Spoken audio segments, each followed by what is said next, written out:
கர்த்தருடைய பரிசுத்த நாமம் மகிமைப்படுவதாக. Today's promise verse is taken from Psalms chapter 126 verse 5. Those who sow with tears will reap with songs of joy. சங்கீதம் 126 அதிகாரம் 5 வசனம். கண்ணீரோடே விதைக்கிறவர்கள் கெம்பீரத்தோடே அறுப்பார்கள். Have you been praying through tears, wondering if God even sees you? ஒருவேளை நீங்கள் கண்ணீரோடு ஜெபித்து கொண்டு இருக்கலாம். ஆனால் என் கண்ணீர் துளிகள் கர்த்தர் பார்க்கவில்லையே என்று சொல்லி நினைத்து கொண்டிருக்கிறீங்களா? இந்த காலை வேளையிலே கர்த்தர் நமக்கு கொடுக்கின்ற நம்பிக்கையின் வாக்குத்தத்தத்தின் மூலமாக அவர் சொல்லுகிறார், கண்ணீரோடே விதைக்கிறவர்கள் கெம்பீரத்தோட அறுப்பார்கள் என்று.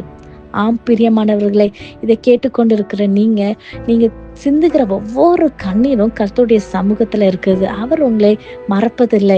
நீங்க அவர் ஒவ்வொரு டியர்ஸும், நீங்க வெடிக்கிற ஒவ்வொரு கண்ணீரும் மிகவும் விலை உயர்ந்தது. ஏனென்றால் அதை அவர் அவருடைய கணக்கிலே, அவர் துருத்திலே அதை சேகரித்து வைத்திருக்கிறார். அவருக்கு தெரியும், என்னுடைய மகன் இவ்வளோ கண்ணீரை என் சமூகத்துல வெடிச்சிருக்கிறாங்க. அதனால அது ஒரு கண்ணீர் கூட அது வீண் போகாது. நிச்சயமாகவே கர்த்தர் உங்களுடைய கண்ணீருக்கு பதில் தருவார். உங்களுடைய ஒவ்வொரு கண்ணீரும் அது விசுவாசத்தின் விதையாக விதைக்கப்பட்டிருக்கிறது. நிச்சயமாகவே அதுக்கு கம்பீரத்தோடு அறுப்பீங்க. நீங்க எந்த காரியத்துக்காக ஜெபித்து கொண்டிருக்கிறீங்க? உங்க பிள்ளைகள் காரியத்துக்காக அநேக நாட்களாக ஜெபித்து கொண்டிருக்கிறீங்களா? அல்லது உங்க கணவருக்காக, உங்க மனைவிக்காக, அல்லது உங்க குடும்பத்துல இருக்கிற ஏதோ ஒரு நபருக்காக, ஏதோ ஒரு தொழில, அல்லது என்ன ஒரு வேலை விஷயமாக கூட இருக்கலாம். பிரியமானவர்களே, இந்த கேட்டுக்கொண்டிருக்கிற நீங்க அநேக நாட்களாக நான் கண்ணீரோடு ஜெபிக்கிறேன், உபவாசத்தோட ஜெபித்து கொண்டிருக்கிறேன், ஆனா என் காரியத்துல ஒரு மாற்றமும் இல்லை சொல்லி கொண்டிருக்கிறீங்களா? உங்களுடைய கண்ணீரெல்லாம் அவருடைய சமூகத்துல இருக்கு. பிரியமானவர்களே, நிச்சயமாகவே கர்த்தர் அதுக்கு பதில் தராம போவே மாட்டார். நிச்சயமாகவே உங்களுக்கு அதுக்கு ஒரு பதில் உண்டு. நாம் தளர்ந்து போகாமல் இருந்தால் ஏற்ற காலத்திலே அறுப்போம் என்று நம் கலாத்தியர் 6 அதிகாரம் 9 வசனத்திலே பார்க்கிறோம்.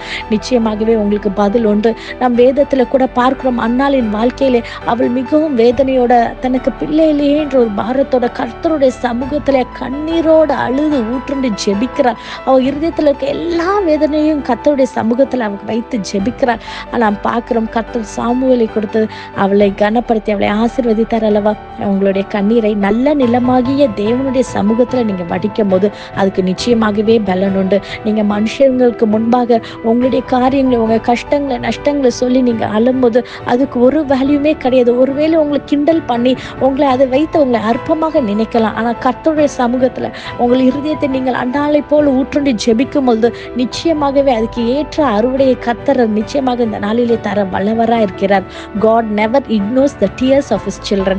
Every tear you shed in faith is a seed planted in his presence. Just like Hannah, when you sow your tears in prayers and faith, God will turn them into a harvest of joy. Your season of weeping will end in rejoicing. இதை விசுவாசிக்கிறீங்களா? நம் கண்களை மூடி ஜெபிப்போம். நேசிக்கிற நல்ல தகப்பனே, இந்த காலை வேளைக்காக நமக்கு நன்றி செலுத்துகிறோம் கர்த்தாவே. அப்பா, நீர் கொடுத்த இந்த வாக்குத்தத்த வசனத்துக்காக நன்றி செலுத்துகிறோம் கர்த்தாவே.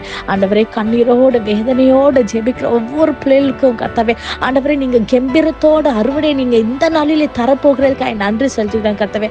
ஒரு மாறுதலை தாங்கி சப்பா, ஆண்டவரே, அவங்க கண்ணீரை துடைக்கிற தேவனாங்க கர்த்தாவே. ஆண்டவரே, பிள்ளைகளுடைய வாழ்க்கையில் ஒரு ஆசீர்வாதத்தை, ஒரு உயர்வை தந்து ஆண்டவரே கனத்துக்குள்ள பாத்திரமாய் மாற்றித்தாங்க. இயேசுவின் மூலம் ஜெபிக்கிறோம். ஜெபம் கேட்டபடியால் ஆமென். God bless you.